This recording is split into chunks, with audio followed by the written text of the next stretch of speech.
Lamar Trailers got to donate a trailer which was sold, and then all the money was used to buy shoes for school in South Texas for a lot of the kids there. So take a look at that. It's an amazing story. Richard mentioned to me about the shoes. I'm like, oh man, that hits home. I was very to where I would notice that my parents were so worried about food and just the necessities. And so I was in 6th grade, and my shoes, I kept them real clean. And so they looked real nice and clean. But the bottom, my socks were all torn because they didn't have a sole. So I would be walking basically barefooted, but the shoes look real nice and pretty on the top, and I hadn't told anybody that my shoes were like that because I didn't want to worry anybody.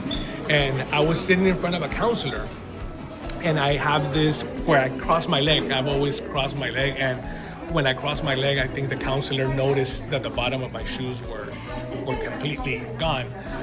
And so he didn't tell me anything, but that afternoon, as I was like this, he noticed the bottom.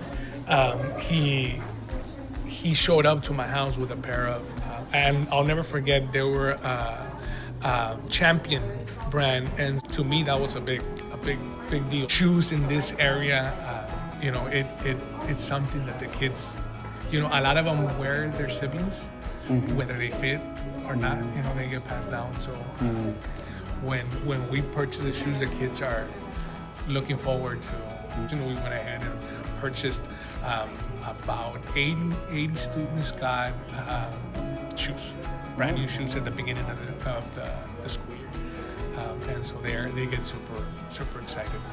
As many of you may or may not know, the owner of this company, George Fair, got his first pair of shoes when he was 10 years old. So it's really good to see how all of this came together.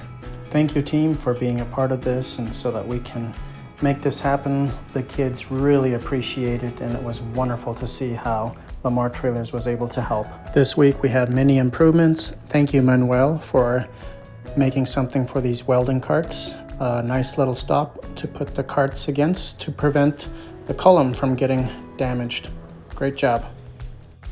As we were walking through the shop, we saw a couple of these boxes full of parts. I would say this box is full.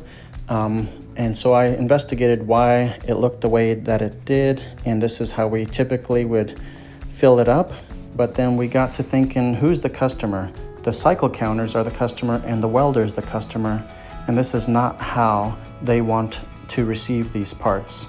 So we always need to have the customer in mind, and so when the customer wants these parts, he has to dig through them. There's left hand and there's right hand, and then they have to reorganize and restack them. So we looked into what it would take to make a change. So we had all the shop leaders do a cycle count. We wanted to see what the struggle would be like having to count these, and you basically have to reorganize the whole thing.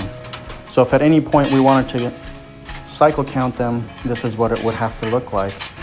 So in the first place, how does a welder want it? He wants them like this anyways. This is the welder's area.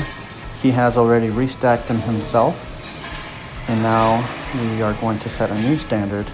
When we bend them, we only want to touch it once and stack them the right way the first time. So first we did it like this, and we counted, and it was wrong. We were off on our count.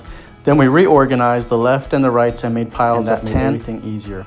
These are our headsets that we use for giving tours. We relabeled it and gave it a new home. Then in the back of our shop, this is always a mess with all different parts, and David and his team reorganized it and cleaned it up. So great job, everyone.